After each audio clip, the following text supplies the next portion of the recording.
Hello friends, if you are new to the channel, my name is Christina. Today's journal setup includes a little art project. We have a tree to paint.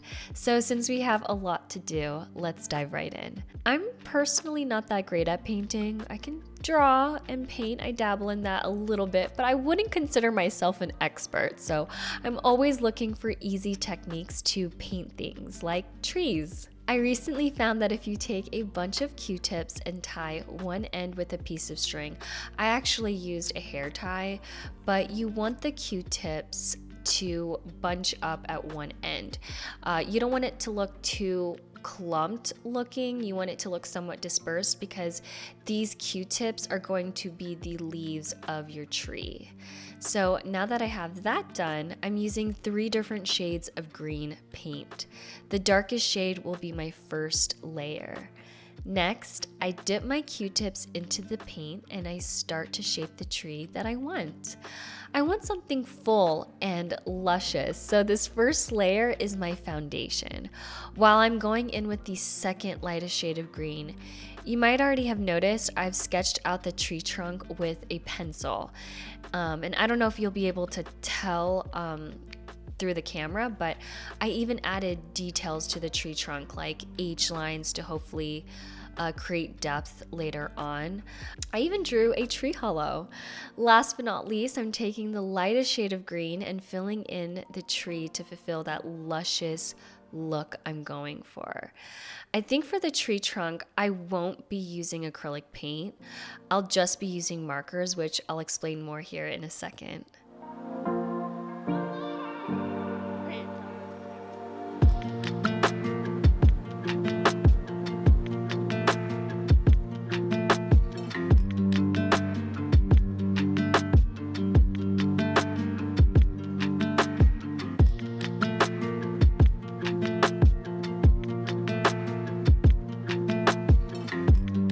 As I said, I'm using markers for the tree trunk. The marker I'm using is the Tombow dual brush pen in the color 969. I decided to use my Tombos versus my Crayola fine tips or my acrylographs because 1, I feel this shade of brown is perfect for a tree trunk. And 2, I love that you can layer with Tombos. So you'll notice I'm darkening the details of the trees to make them pop. Make it look somewhat realistic. I don't want it to just be one flat color. I don't know if I was able to pull that off, but that was the goal. I'm just adding some cute details to the foot of the tree, and then I'll be moving to the next page.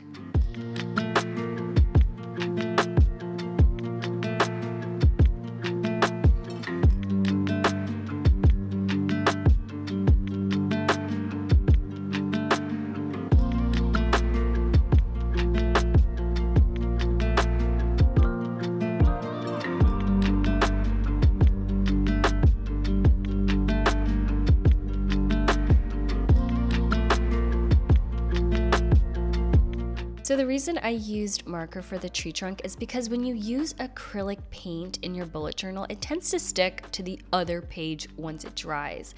Not that it leaves a sticky residue on your fingers, but your pages just like to stick together. I think that's just how acrylic paint is. Hopefully that's not just because of the specific brand that I'm using. But, although I love doing little paint projects for a bullet journal spread, I do want to minimize how much paint I'm using to prevent the pages from sticking to each other. So I'm strictly using acrylic paint for the leaves of the trees. Back in February, I did have a Valentine's Day art project for my sister's bullet journal setup. And now that it's been a couple of months, I will say that the dried acrylic paint isn't as sticky as it once was. So that's something to look forward to when using acrylic. That at some point that sticky residue will no longer be there. So as you can see, I've placed the quote for this month above the tree. Enjoy the view. On the right side of the page, I've created a mini calendar. I used my connectable letter stamps for the text, and you know what? If there is one stationery supply I get asked about the most, it's these connectable letter stamps. So best believe I will have a link to this product in the description down below. I am moving to the following 2 pages, which are the monthly overview, plus a space for a couple of habit trackers and notes. And since the paint takes some time to dry, I'm just going to start with that first, which happens to be on the 2nd page. I have a binder clip holding the middle page straight in place so that the tree on the cover page can also dry as well.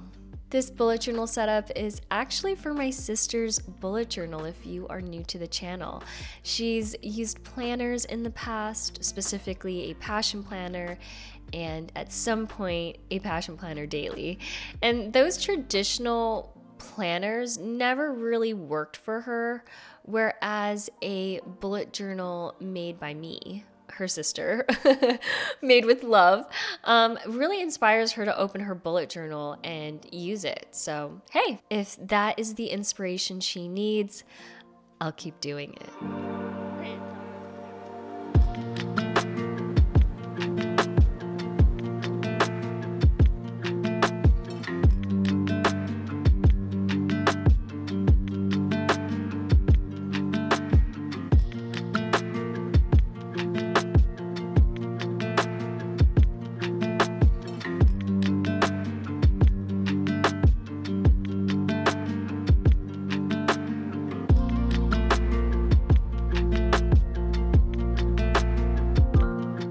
Even though there seems to be a lot going on with this spread, i.e. the paint, I did opt for a somewhat minimal setup. I don't know if you all can see that, but I didn't use much color. I kept it simple with green and brown, with no washi tape, clean lines.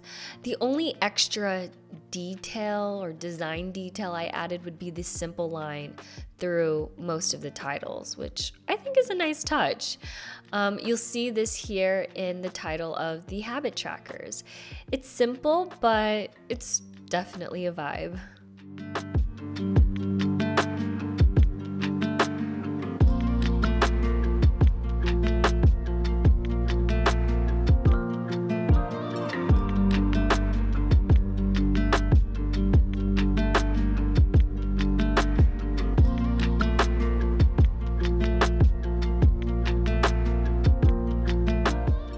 The following section is the weekly overview, and for this month I am creating a Dutch door setup to just make it easier on myself.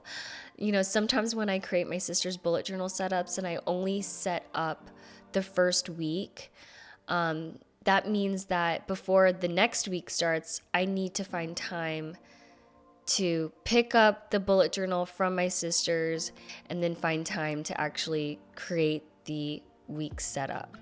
And you know what? That doesn't always work. Sometimes it's just so hard to find extra time to create one weekly layout.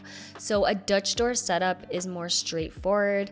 It's available for her at the beginning of the month, so she can start filling it in as soon as I give it to her. So yeah, the Dutch door setup is just easier on both of us.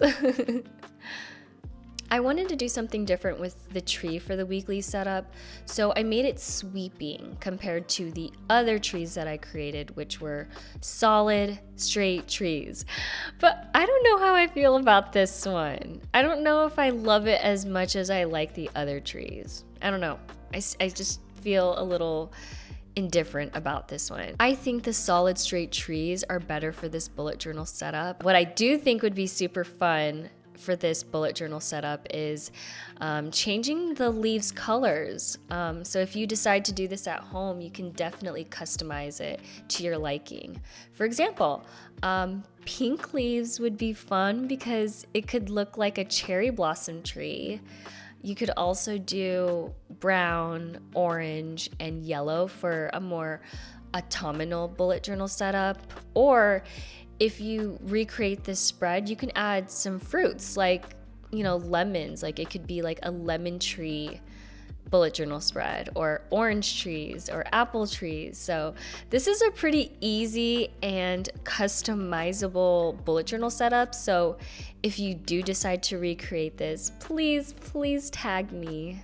If you're still here, thank you so much. I appreciate the support and all of the love on my most recent short I posted here on YouTube. My big announcement post on my Instagram. If you haven't had a chance to watch it, I'll leave it in the cards here. But the big surprise is I am pregnant. My husband and I are expecting our first child. The due date is October 1st. We still don't know the gender. We find out later this month. We're going to be having a gender reveal.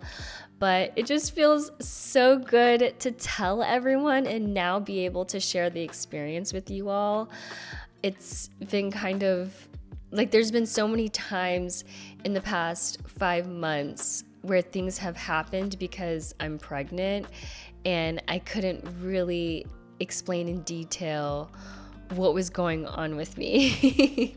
And so now I could just fully be open with everyone. And what I mean by that is it's like this video, this is my sister's June plan with me, and it's coming out, in the first week of June, which I feel like I've been falling behind on my videos, and I'm trying really, really hard to keep up with my posting schedule, which has been kind of a struggle with being pregnant. And, right now I have a cold that I'm trying to recover from.